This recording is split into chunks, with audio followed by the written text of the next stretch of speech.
Hey everyone, we're going to take a quick break and talk about our sponsors for the month, AMP Agency. AMP is a full-service digital marketing agency that specializes in tour, rental, and destination marketing. We would not have sponsors on the show if we could not vouch for them ourselves. AMP Agency does a bunch of stuff for Destiny Water Adventures personally. I 100% vouch for this guy. I've handed them over to other companies in the past before they officially became a sponsor, and they have had nothing but great things to say. If you guys are doing your own marketing and doing a piss poor job of it, do yourselves a favor. Hand yourselves over to AMP Agency, specifically Steve Edwards, their CEO, will call you personally and have a great conversation with you about what you guys need to do for your marketing. Listen, guys, they do pretty much everything in digital marketing. Website development, maintenance, Google AdWords, PPC, graphic design, social media management, SEO, and a myriad of other things. When you choose a marketing company, it's so important to choose a company that knows your industry. And AMP Agency knows activity marketing, especially water sports and tours. They got a promo going for Awkward Watersport Guy listeners for their managed websites. Use promo code Awkward Podcast when you go to amp.agency. Again, that's amp.agency, promo code Awkward Podcast. You get 3 months free and get started with AMP Agency. All right, guys, let's get back to the show. God, Greg, please regale us with your love of water polo. And yeah, so I was saying that I think I like watching water polo and curling in the Olympics. You know what I like watching? Paint drying on the fucking wall. I can get out of here, man. Curling. I'm gonna curl you. But do you have? Are there any? You up in a hug. But are there any Olympic sports that you like that are like not mainstream stuff? Man, like I don't know if you have met me or not, but I go at like 100 all the time. So sitting down and watching TV for me is really difficult. It's like, yeah, you want to watch this movie? No, like let's just rip the TV off the wall and fucking run outside or something, man. Olympic sports, like I'd rather play them, dude. You know, get me on a curling league. My daughter does competitive gymnastics, and I wasn't really into like gymnastics. I didn't really care much for it until she got into it. Now every night I'm watching like reruns of the Olympics and other things. So it's kind of a cool thing to bond with her, but it's like until you sit and watch it, understand it, like the rules and the points, then it starts to become interesting. And then obviously my daughter does it, so like. But anyways, yeah. But you're a better man than I am, man. I'll drag them little MFers and be like, let's just pretend like we're lions or something, man. Like I can't, they want to watch TikTok videos or stuff on YouTube. Yeah, you don't do that. I crawl around my son anyway, yeah. So we're not going to talk about curling today, but we're going to talk about something just as boring, terrible water sports that fucking gone out of business. So yeah, go start your curling water sport business. So Kevin and I were just talking the other day, and there's been episodes about us talking about things like the water trike, for example, like how, 5 or so years ago, everybody bought these water trikes and we're trying to make a go with it. I think we even did you do water trikes? I know Ben did from Power Up Watersports. I know he had a water trike for a while. But there's all these different water sport activities that people do. And maybe 1 or 2 years down the road, they're like, okay, this is not, we just thought it'd be interesting to just talk about the different types of activities. Now, just a disclaimer, if you're listening and you are still doing one of these activities, then we'd love to hear from you on the Facebook group after this episode. We'd like to know why you're still doing it, how you're able to make it work, if you want to share any of that. But from our experience, Kevin has been doing this for 20 years. This is my 15th season at Trip Shack. I can tell you how many times we've signed up these companies and they might have gone 1 or 2 years. And that's it. Because they're keeping the scene alive, Greg. They're keeping the scene alive, man. We're keeping the scene alive, bro. Like, can we just make this like a 5-minute episode? I just like this thing is like near and dear to my heart. I hate to step on your toes, but yeah, keep on going, man. Tell me more about all this. Well, before we get into that, before we get into it, like we haven't in the last like few episodes I was listening to them, we haven't really talked about like what we've been doing lately. Like what's up? How's business been? Oh shit, man. Business is great. Family's great, man. I just got back from Ultra with the sponsor, Steve Edwards. I'm not even gonna shout out his company because it's like unless he's gonna pay me, But my friend Steve Edwards, who also sponsors this show, he likes to let's just say like A, you know, it's his company's name begins with an A. But yeah, so me and Steve, he got married in Miami before Ultra. And that was super, super amazing. Him and his wife, Brooke, and their kids and my wife, we all went to this music festival together. They got married. It was super beautiful. And then the week before that, I did a Spartan. I did a Spartan race. If you're unfamiliar with that, it is like one of the hardest competitions. They call it a 5K or a sprint. It turned out being just shy of 5 miles. And I did that in Atlanta, Georgia, in about 45-degree weather with no shirt and no shoes. I was swimming through like ice cold mud up to my neck, man. Like it was amazing. And I think I'm going to sign up for I guess if I say it, then I got to do it. My partner that I did this ultra with, our team, he just signed up, not an ultra, but a Spartan. He just signed up for an ultra, which is 30. It could be up to 31 miles or more, and it's just endurance. It's madness, man. If you're not familiar with it, even the story of ultra is actually incredible. Their CEO and COVID and all that. So I just wrapped that up. Yeah, man. So it's been an incredible last 2 weeks, man, and I am high off that run and that traveling, man. It's been amazing. How about you, bro? What have you been up to? Are you doing some curling or? Well, there may be like, I don't know, 10 episodes ago, I talked about how I was going on a health kick, a diet, and that was in December. And I will say that it's been extremely successful. I started at like 168, 169, and most of you know I'm not very tall, so I'm like 5'6", so that's it's heavy for someone that size. And I am now 153, and I am running a mile every day, every weekday at least. 10 minutes of rowing, push-ups, sit-ups day and night. I'm going, actually I signed up for a company called Stretch Zone, and it's like professional stretcher. Like you go for 30 minutes and they do like a professional stretch. That's been awesome. That's really helped with some of my pain.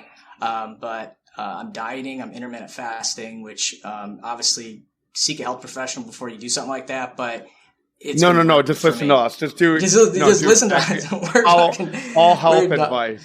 We're doctors. I intermittent fast I only eat between 12 and 8. That has been a game changer for me. From like a diet, the weight just freaking flew off. Obviously, I'm eating a little healthier too. I'm not eating fast food and shit all the time, which never really did a lot, but enough to where it mattered. But I feel great. Physically, I feel, and mentally, I'm like probably the best shape that I've been in 20 years.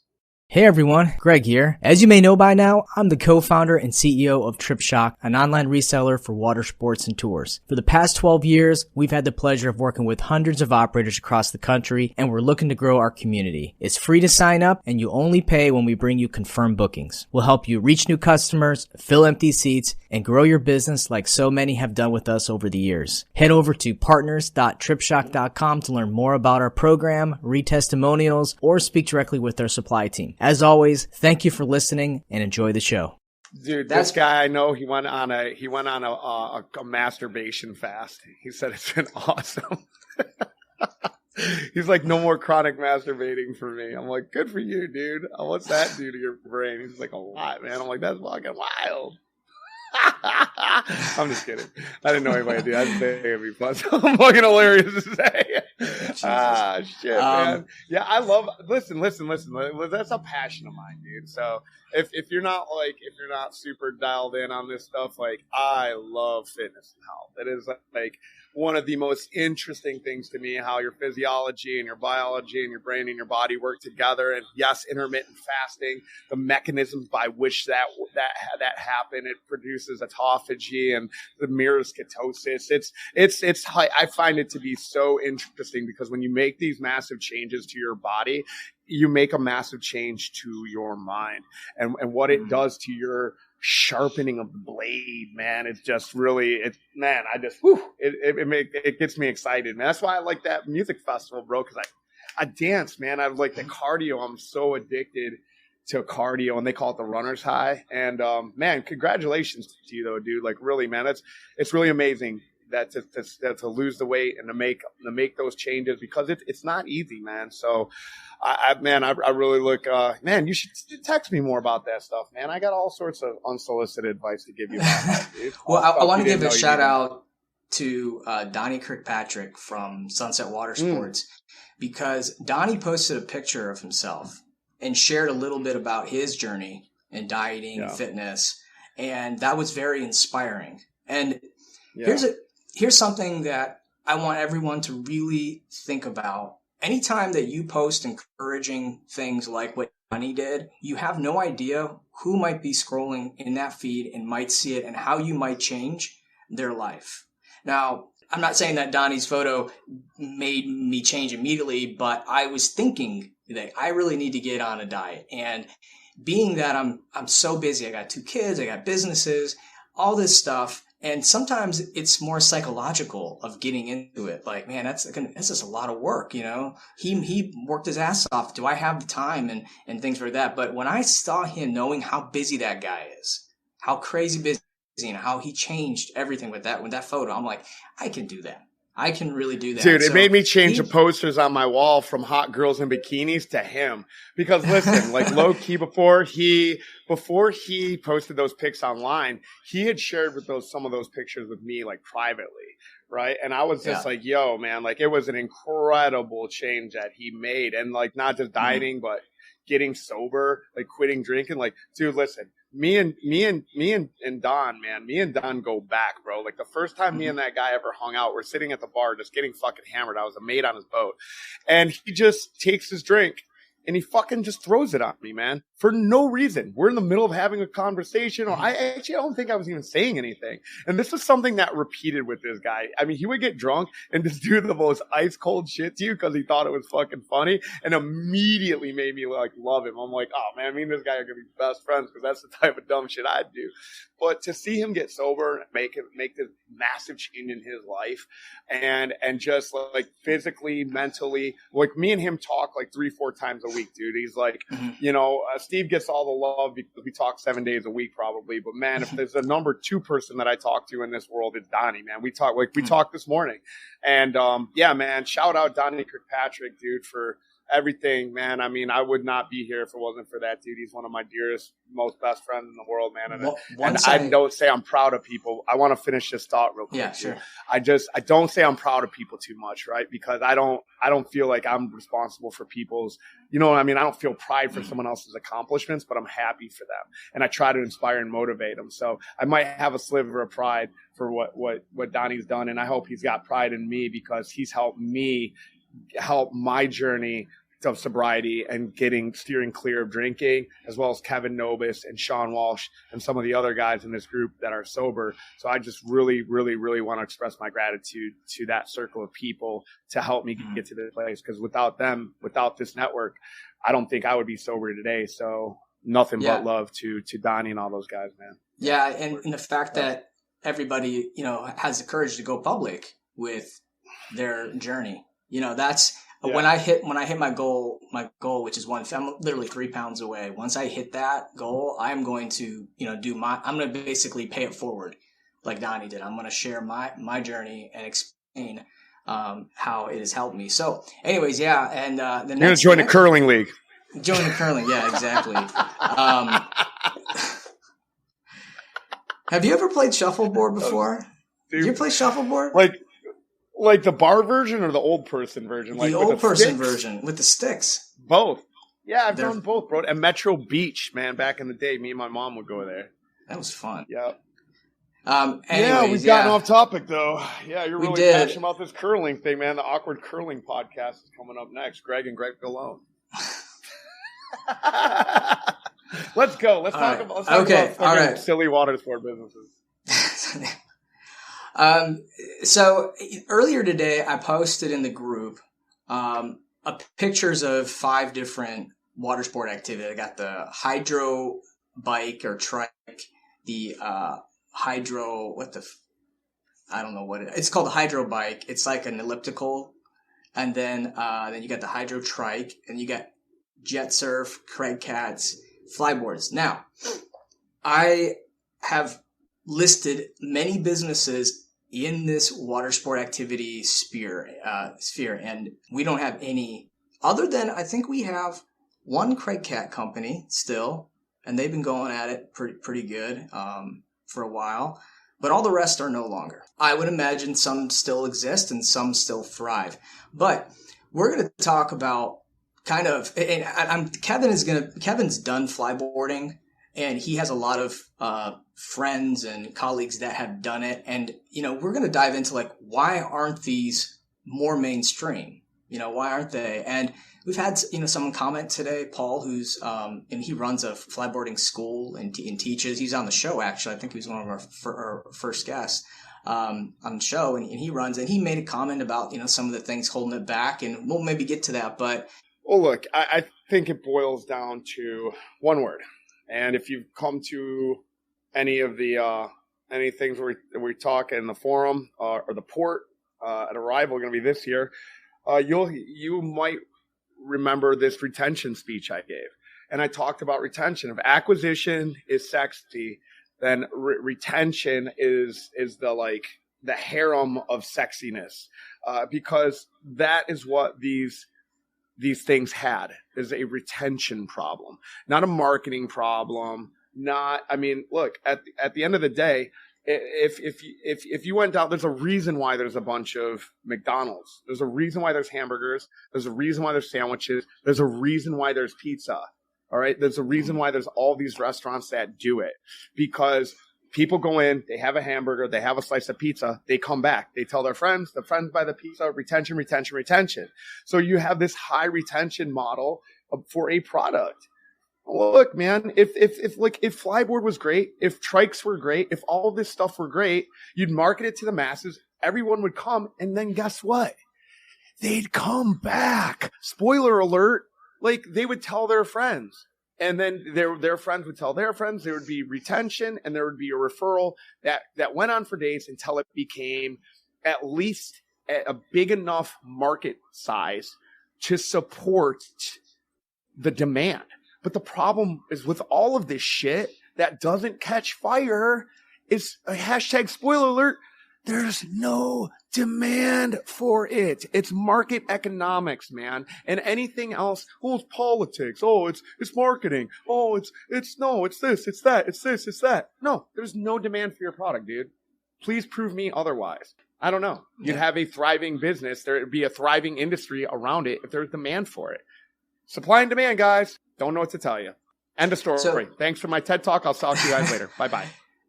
So, Kevin, I think there's more to that, especially when it comes to flyboarding. You had Flyboard. And how long did you have Flyboard? Did you offer it for? Was it like a couple of years? Yeah.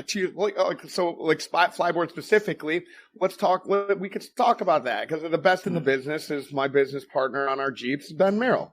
And he had people specifically coming to him. So even so, insofar as he could not grow the brand or the sport based on his personal brand, meaning that he was one of the biggest names in flyboard from 2013, 2014, and his business thrived. But it got to a point where they were just coming for him. It was like, okay, there's like such a small sample size, and they really enjoyed it, and they saw his YouTube videos, and it was like, all right, I'm going to try and get into this. But it was not applicable to the masses. Again, and I will repeat this every single time I find it necessary to repeat it. There was no demand. There was demand for him, but there was not enough demand for the sport, not enough demand for him. And then 3 other instructors. His brother was an instructor. He had his dad was an instructor.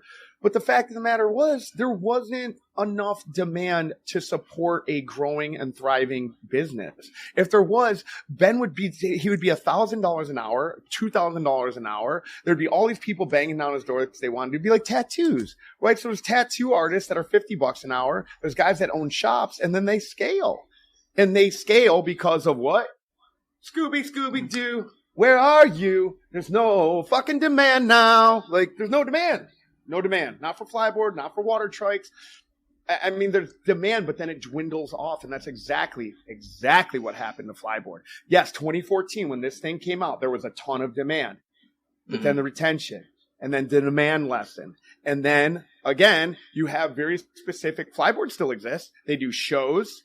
They do TV commercials. Ben was just in a movie. He was just in a movie with, I don't know, Robert De Niro or something. Like, it was crazy. But he did some stunt work. They do some shows. But as far as the commercial application of flyboard to the general masses, there's all sorts of problems. They broke. It didn't have infrastructure. But they would have solved for that. The market would have solved for it. It would have solved for infrastructure. It would have solved for everything if the demand was there. Somebody else would have spun up. They did. There's Hydroflight. There was this. There was that. A bunch of companies that were impassioned and innovators who were passionate about the sport spun up companies. And guess what? There was no demand for the boards. Because if there was demand for the boards, if there's demand for the product, then there would be more companies spinning up to build the product, because there'd be more companies spinning up that were trying to meet the demand for the recreational side. So very specifically with flyboard, and I can speak to that, but I can say that is a rinse and repeat argument for water trikes, for the next one's jet surf, right? Like a jet surf might have a little bit more ground on it, and there could be some fissures in that insofar as the infrastructure of jet surf, because I think that jet surf is probably a little bit more applicable to the general masses, but I don't think we have enough of a sample size on that to really figure it out. Jet surf is you still tell new, me, Greg. Yeah. Is there a ton of demand on Trip Shock for jet surf? Let me just ask you that question without context, yes or no? No. You carry jet surf? No. We sold a jet surf in Panama City for a couple years, and I think we got like 2 bookings for it. So here's the problem is, just like you talked about, it's the barrier to entry with flyboard. You have to be a certain age, certain physical ability, and you only can do one at a time. Like on a pontoon boat, you can put 12 on a boat, or a multi-passenger boat, or you can put several pairs on, you can put 12 in one trip. There's just not enough slots in a day, to really make it. And then you have infrastructure and parts. People don't have 2 or 3 extra flyboard, or the whole mechanism just sitting on the sideline. I mean, just from my experience, and there's some bigger operations that we dealt with that had, multiple pieces of equipment. But I mean, even in Ben's case, he would mention that the parts were always a problem. But again, right? So if people were banging down your door, if you were taking 20 bookings, if you're doing $3,000, $4,000, $5,000 a day on the son of a bitch, you would be ordering parts in mass. You'd be ordering them 8 months out. Look, dude, when COVID hit, look what happened with the boats. There was a supply chain problem like a motherfucker, man. And what did we do? Okay, we started buying. We'd buy anything we could. We started the demand for the boats. I mean, my God. Nothing stopped it. What did it do? It raised prices, right? And now the market's leveling out a little bit, and we're still getting after it. Give me more boats. Give me more boats. Give me more boats. I know. I just bought like 1 or 2 of them. One more. But and it also goes back to the question is that, let's say that you're offering flyboard, and flyboard requires 1 or 2 people. One person, I guess, has to be on the jet ski, right, while it's running. Is that how? Well look, fuck flyboard. Let's talk about water trikes. Let's talk about Hobie Cats, Craig Cats.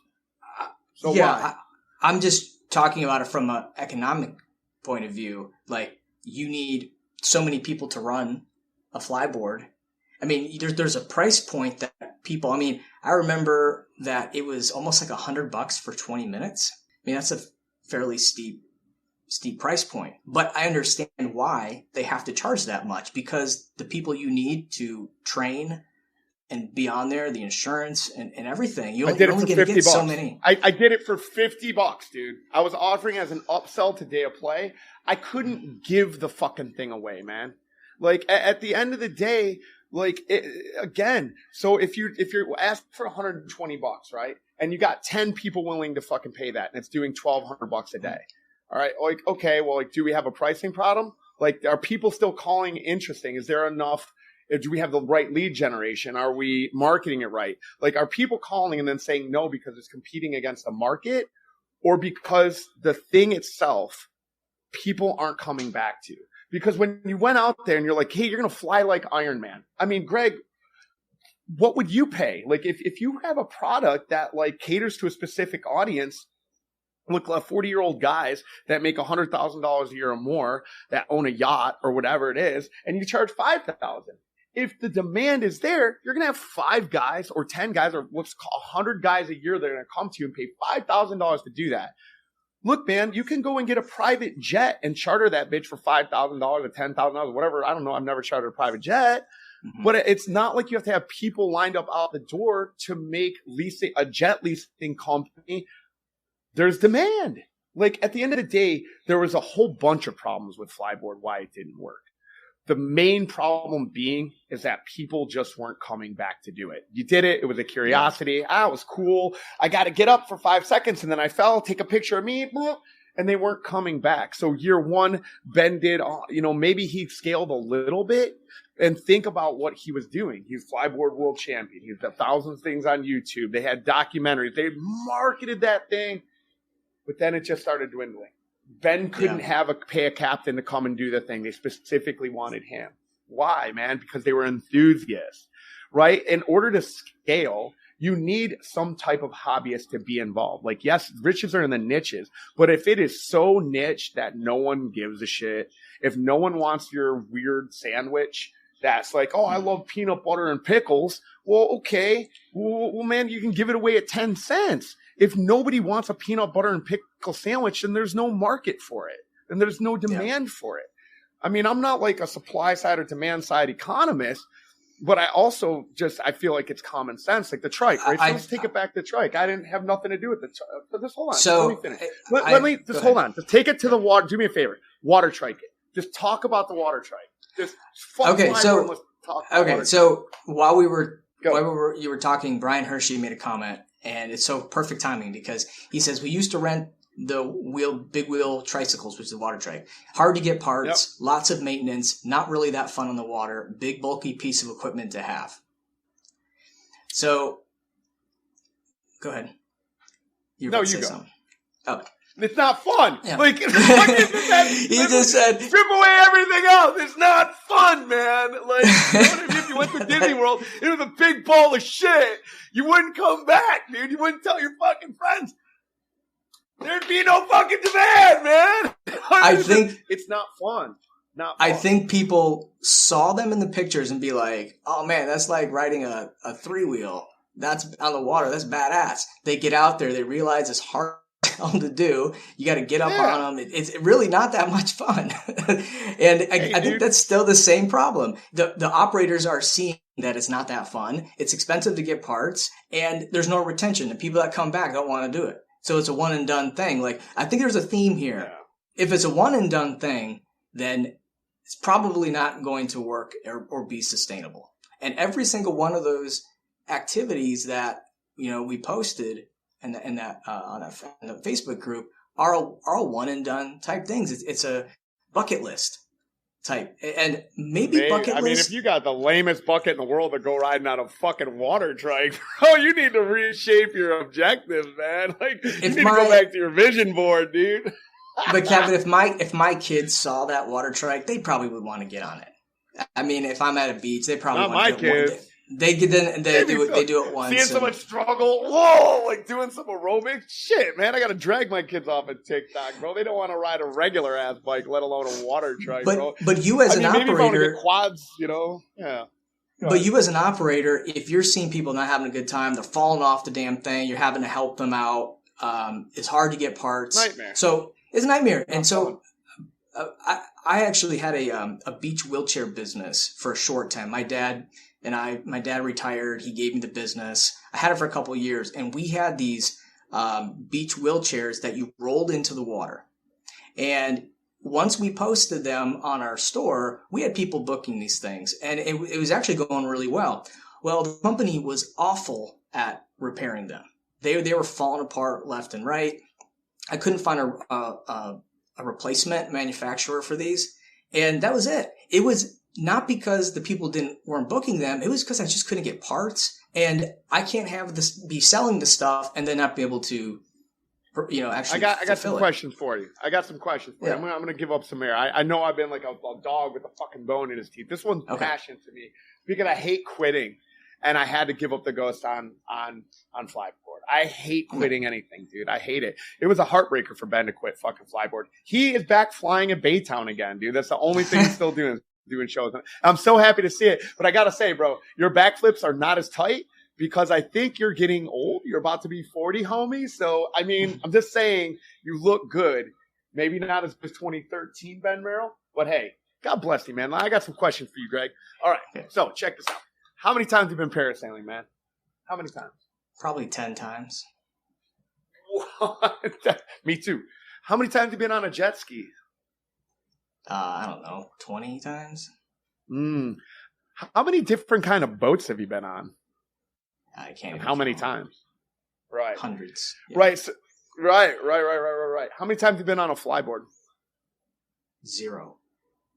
Oh, 0. That's crazy. Ben how offered. How about a water Ben, trike? 0. Okay. Ben offered. Let me hear the Ben flyboard. offer what? He offered me to come on the flyboard. Why didn't you do times. Why didn't because you do it? After reading a lot of the reviews, it's very, very hard. See, so listen, if you look at the videos on websites, they make it look like it's really easy because you have like a professional or employee in the company that, like, in Ben's marketing videos, is him doing flips and shit. And then when you actually see the real videos from the people, it's like they're falling over. I mean, and I have a bad back. I just didn't want to put myself out there, but I regret. I would have liked to at least tried it now that I'm a little healthier. Look, let me. So I got 2 amazing things here that I want to do. So one, the first amazing thing I want to do is I want to sort of caress my ego a little bit on the flyboard. The only reason I got flyboard was because of Fly Ride, right? Fly Ride looked super dope. And I got to walk something back from an earlier episode, from one of our first episodes. I've been so notoriously hard on flyboard. The company, the salesman, shout out David Duprat and Atlantic Flyboard. David was awesome to work with. We went to Miami. He got us all set up. I was really hard on him. I don't think I mentioned his name in the show, but I was really negative about the whole experience. I got to apologize about that because, David did a great job. David set us up. David set me all up for success. And at the end of the day, it was just like, it wasn't him. It was just the product. It's just the product and market fit. It just wasn't there. And they did everything. David did everything to try and make that successful for me. So I just want to publicly, privately, internally, I never went out and bashed into anyone, but inside I sort of did. And now this is just sort of me getting that bad juju out of there because he's got a kid coming and we've reconnected and we're friends again. And that's just how I work. But anyway, regardless of that, my ego is one. And then the second part of it is that the reason that the flyboard or the fly ride, it looked like anybody could do it. And that's why I'm making these points, right? So anyone can fly or anyone can parasail. Anyone, for the most part, can ride a jet ski. Anyone can be on a boat. All right. So this has got appeal. All right. Guess what word I'm going to say? It's got demand, right? It's got demand because anybody can do it. 6 years old, my daughter at 2 years old, both my daughters were up in a parasail. Only because I drove it. I would have never, you know what I mean? I would never put my son up with anybody else driving a boat but me. Oh, there's a handful of guys I might trust, but I mean, definitely, probably not just me. But my point being is that anybody can do this stuff. Little kids can do this stuff. Grandmas can do this stuff. You go, and that's the thing about parasailing specifically, right? It's even more applicable than skydiving. So it opened up and again, it wasn't like there's one last parasail operator on the planet. Like, where did bungee jumping go? Bungee jumping went because, there's I wasn't in the bungee jumping scene, but my understanding it was demand, it was accidents, it was market, it was insurance. Like, people kept on getting so hurt. So again, if you keep on seeing in the marketing, news, whatever, that people are getting killed bungee jumping, then you start to have a retention problem. If somebody jumps off the thing and they have 99 of 100 people make it or 100 out of 100 people make it, well, hey, this is safe, this is great, this is easy. So you look at parasailing, like parasailing right now has an insurance problem. It doesn't have a publicity problem. People know, yes, that accidents happen in parasail boats, but the same thing as skydiving, right? You know that you're going to take that risk when you jump out of that motherfucking plane, man.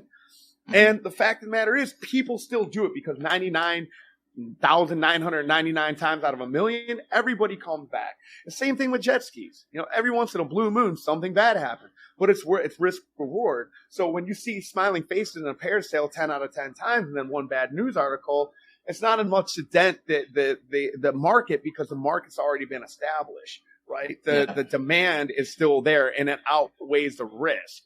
But the problem is like when you have to do these things where like, okay, your 5-year-old's not going to like a water trike. They might be out there for 5 minutes, but they're not going to come back to surfing. Let's take surfing. I take my kids surfing. We did surf lessons. It was amazing. Did I go out and buy a surfboard after that? No.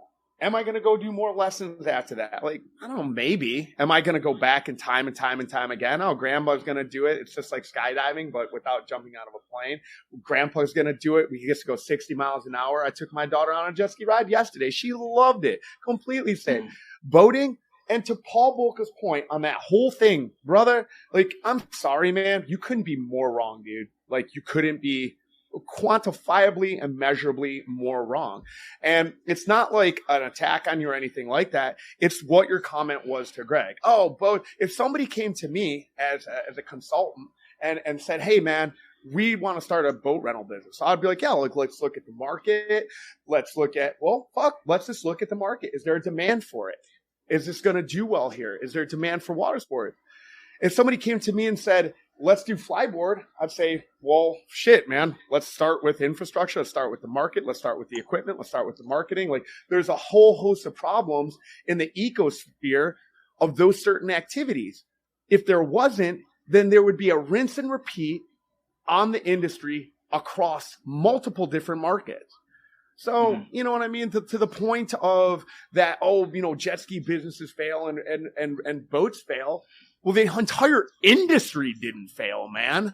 It wasn't like there's some outliers, sure. But as a general rule, boating and jet skis, parasailing, snorkeling, these rinse and repeat across many different vertices and markets work. Flyboard, the entire market did not work. Trikes do not work. Jet surf or motorized or whatever, it remains to be seen. I see some infrastructural problems in that. I looked at them. I was interested in them, but it's only as a curiosity. So I think that says something to that particular activity, but it's still out there. We don't know yet. Is it going to be the next big thing? Maybe. I'm all about innovation, man. But at the end of the day, when you see something crumble, like you can't put it on the industry or politics or the individual operators. At the end of the day, a lot of people just don't like peanut butter and pickle sandwiches, man. But, a ham and cheese, winner, chicken dinner. Kevin, I think flyboard might work in certain markets. However, that market would have to appeal to a very athletic, like young millennial crowd of men that like adventure sports. Maybe there's somewhere. Where are you going to get the board from? Where are you getting the board from? Flyboard itself as a company is completely collapsed on itself. Like they're well, you would have to find them. Yeah, I'm just assuming that you could get the parts still, and you had a supply chain.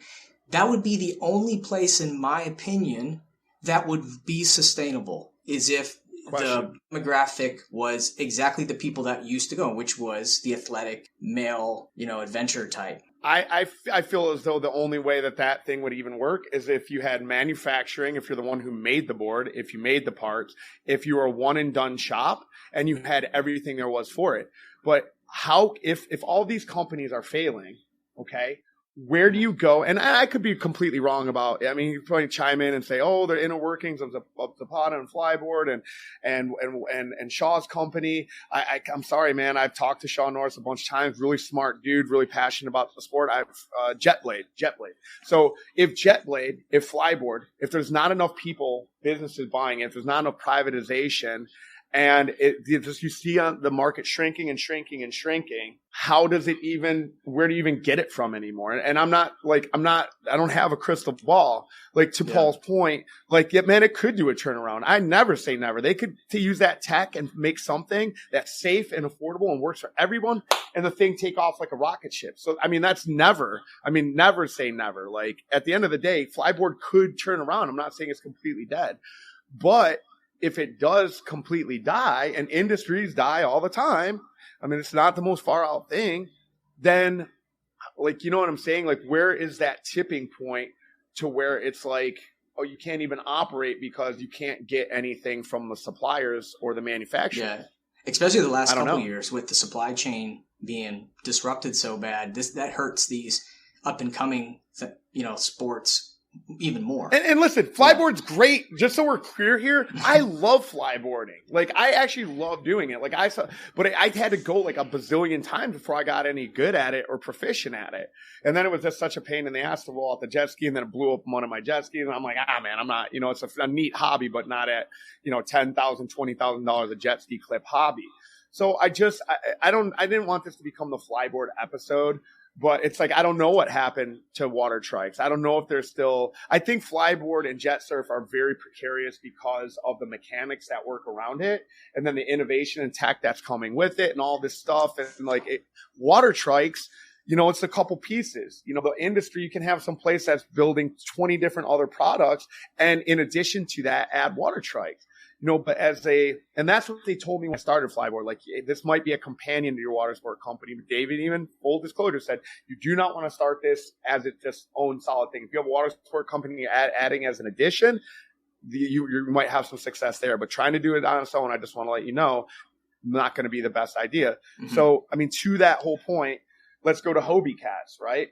So, like Hobie cats, you make it, you have it, and it just sits there. You pay $10,000 for it, and the thing's got a longevity of it. I mean, Sunset does great with their Hobie cats down on the beach. People still go out there, they do it. But he buys it. It doesn't have a ton of maintenance attached to it. He can become a reseller rather. And as an interest, like, you buy it and you have it for 10 years if you take care of it.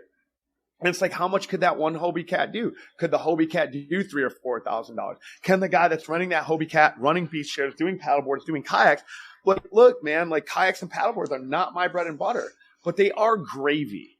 And that's because those particular items don't have a ton of overhead. They don't have a ton of cost associated with it. Even if the demand is very limited, the overhead to run it is just, it's an add-on to whatever else you got going on. Someone's running a boat, someone's running a jet ski, and you want to run a kayak. Well, that's fucking thing sitting there. But a flyboard, a jet surf, that requires quite a bit more of, The thing that make paddleboard and kayaks work from like a commercial standpoint is that even though there's not a huge demand for them individually, like, we barely sell any, no one really goes to our site and just books a kayak. It does happen every day, but in very limited quantities. But the thing about kayaks and paddleboard is that anybody can do it. A 2-year-old. In the market. The market. It's just that. Well, where you're going with that kayak, right? Yeah, it where you're appeals going to with everybody. that kayak. Yeah. Look at Buzzy. All right. For example, Buzzy does glass kayaks or whatever, because of the region that he's in. Those beautiful that you know what I mean? Like, so it's not just a kayak. It's where you're doing it at. Listen, man, if you could go flyboarding in outer space, that shit would be fire. Sign me up, dude. What? I get to go to Mars and flyboard? Let's go. You know what I mean? But again, these are market conditions, geographic market conditions. So if you're going to go take, like, my paddleboards do great when I add them onto my boats. When people are like, hey, I'm just going to take this as a toy with my boats, fantastic. When I'm trying to sell a paddleboard rental in the Sound that's not like fucking covered in jungles and like, look, if I was going to go to Costa Rica and do a jungle paddleboard tour, what am I going there for? We're just using the paddleboard as a vehicle to get to the jungle. That's why the boats do so great at Crab Island. That's why we got 9 million of them, because the boats are a commoditized product to get you out to the place that you want to see. Yeah. And that's why this market's so strong there. So that's why kayaks and paddleboards, again, Stefan up in Fort Myers Beach. Yeah, it's all he does, man. You know what I mean? But it's the region. It's demand. So to your point, back to flyboard of like, is there a market? You know what I mean? It's like, well, maybe, but probably not in my estimation. I don't know. Yeah, there's not many places that have jet surf, that though. type of character. Yeah. Can we go jet surfing? Can I just get more educated on this product? I'm not going to pay for it. I'm just playing. I'll pay for it, man. Maybe I'll just buy one and just go do it. There's actually someone that wanted fire. There's someone that is a manufacturer of a version of, it's not the Jet Surf brand, but a different brand that was interested in coming on the show. If he gives me a free one, then yes, bring it to my house. Show. We'll just do the podcast there. It'll be fire. Okay, I wish I would have posted this on the Facebook group yesterday because we're getting a lot of good comments. So Keith Paul said something about flyboard. He said that the licensing of the jet ski captains and the lack of proper instructor training has led to the downfall of all the hydrosports. It sucks, but this was also to tie into another post, the laziness of the Coast Guard in working with me trying to get a specific licensing for hydrosports. No, dude, like none of that is, I'm sorry, like to me, none of that is accurate, dude. Again, like the industry would solve for it if there was money behind it, man. Like I hate to discount that stuff. I agree. Yes. I agree. If there was a lot of demand, then the market would create opportunities for instructor training, and there'd be people wanting to do it because there's money to be made. There'd be schools. There'd be schools dedicated to it. If somebody figured out they could make some money off of it, that it would exist, man. And the flyboard community, everyone, this is what they do. They all run around chasing each other's tails going, no, it was this guy. No, it was that guy. No, it was this. No, it was the government. No, it was the fucking, you know what I mean? Again, guys, I got 10 grand for anybody that can flyboard me on the moon. Like, I mean, look, I'll do a GoFundMe. Let's see, I could do $100,000. Get me on the moon, guys, to go to get me to Mars to go flyboarding, and I'm in, man. But look, it just, I get it. I understand. Like, everybody wanted that sport to work because it was the coolest shit on the planet. When you got underneath it, you were like, dude, I am flying, and I will pay any amount of money to do this. But the problem was getting them to fly. And there was better instructors. And I mean, what if somebody was better swimmers, dude? You know what I mean? If everyone was just a great swimmer, then, professional swimming would be so much better. But dude, it takes a lot of athleticism to get up on that shit, dude. And then on top of it, look at the marketing. I did everything to try and market that thing. Anybody could do. I had my kid up there just like hating life. Just like, please, Daddy, I'm so terrified. I'm just like, smile for 2 seconds. Daddy's trying to get a Facebook video going, honey. I need to run an ad on this shit to show the children aren't afraid, and you're ruining it for me. I did everything. I tried pricing. I tried marketing. I tried to market my way out of that corner so much. A Groupon. That's how bad that. He's like, don't do a $30 Groupon. There is more flyboards on Groupon than I think any other activity because dude, because they're trying to create demand. And look to all this stuff, right? Flyboards, pizzas, sandwiches, water trikes. Look, I get this is a lifestyle business, but at the end of the day, man, we have to pay our bills. We're entrepreneurs. We are business owners. We are founders. And if you are bashing your head against the wall to get something to catch fire, I understand, man. But at the end of the day, you are running a business, man. Like, do you want to be a business guy, or do you want to just be like a lifestyle and do whatever and like maybe pay your bills, maybe not? But the whole function of all of this, the levers that pull all of this, the economy, flyboard, sandwiches, plumbing, whatever, it's all the same rules to the game. So are you going to go and honestly, man, like there was times where I didn't think I was going to make it in business, right?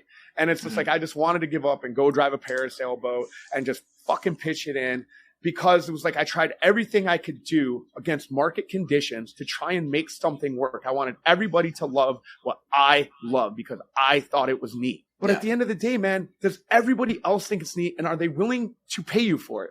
And if they're not willing to pay you for it, are you willing to continue to do it for free? And look, at the end of the day, if you love flyboarding, then do that shit. Don't try and make any money off of it. Just enjoy the sport and do it for fun. And go get a job and go fund your hobby and go do something that you love and do something that you're passionate about that people are going to pay you for. But if no one's willing to pay you for it, the world is not just going to come to your doorstep and drop a bag of money on there and say, hey, we all love flyboarding too, or we love water trikes, or we love jet surf, or we love one of these other products that have not proven themselves in the market. There's a really great dude out there who talks about if something is already being done that seems really great, and I'm not saying don't innovate, but if there's something that's already being done, can you do that just as good or better and then do that thing? And if you enjoy it, and if you're making money, you're the tip of the spear, man. You're the top 1%. I know, because I do what I love, and I do enjoy what I do, and I do make money at it, and I am so blessed, man.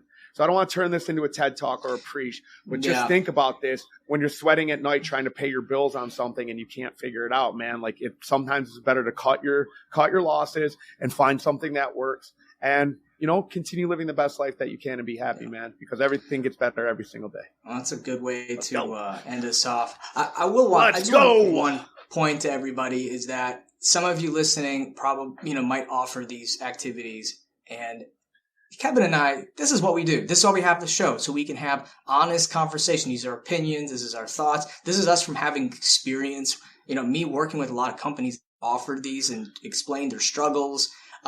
So if you want to have a further conversation, come in the group. We have a forum here to openly tell us why we're wrong. Tell us what your thoughts are. Tell us what you think would make these things work or the problems with it. Like, we are sponges. We want to learn. So we encourage the conversation. So join us in the Facebook group. All right. Well, that's it. And as always, keep it awkward, guys.